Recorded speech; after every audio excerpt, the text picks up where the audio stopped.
Romanos capítulo 7. Ou vocês não sabem, irmãos, pois falo aos que conhecem a lei, que a lei tem domínio sobre uma pessoa apenas enquanto ela está viva. Por exemplo, a mulher casada está ligada pela lei ao seu marido enquanto ele vive, mas se o marido morrer, ela fica livre da lei conjugal, de modo que será considerada adúltera se, enquanto o marido estiver vivo, ela se unir com outro homem. Mas, se o marido morrer, ela estará livre da lei e não será adúltera se casar com outro homem. Assim, meus irmãos, também vocês morreram para a lei, por meio do corpo de Cristo, para que pertençam a outro, a saber, aquele que ressuscitou dentre os mortos, a fim de que frutifiquemos para Deus.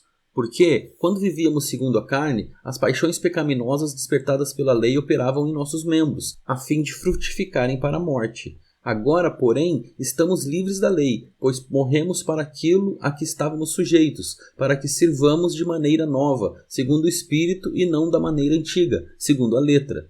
Que diremos então? Que a lei é pecado? De modo nenhum. Mas eu não teria conhecido o pecado a não ser por meio da lei, porque eu não teria conhecido a cobiça se a lei não tivesse dito, não cobice. Mas o pecado, aproveitando a ocasião dada pelo mandamento, despertou em mim todo tipo de cobiça. Porque sem lei o pecado está morto.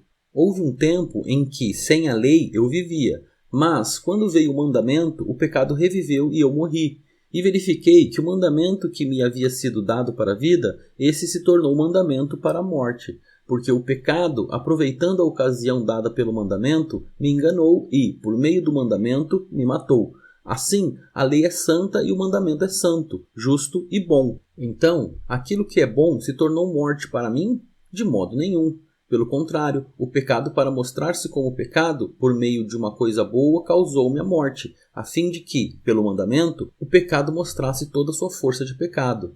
Porque bem sabemos que a lei é espiritual. Eu, porém, sou carnal, vendido à escravidão do pecado, porque nem mesmo compreendo o meu próprio modo de agir, pois não faço o que prefiro, e sim o que detesto. Ora, se faço o que não quero, concordo com a lei que é boa. Neste caso, quem faz isso já não sou eu, mas o pecado que habita em mim. Porque eu sei que em mim, isto é, na minha carne, não habita bem nenhum, pois o querer o bem está em mim, mas não o realizá-lo. Porque não faço o bem que eu quero, mas o mal que não quero, esse faço. Mas, se eu faço o que não quero, já não sou eu quem faz, e sim o pecado que habita em mim. Assim, encontro esta lei. Quando quero fazer o bem, o mal reside em mim. Porque, segundo o homem interior, tenho prazer na lei de Deus, mas vejo nos meus membros outra lei que, guerreando contra a lei da minha mente, me faz prisioneiro da lei do pecado que está nos meus membros. Miserável homem que sou! Quem me livrará do corpo desta morte?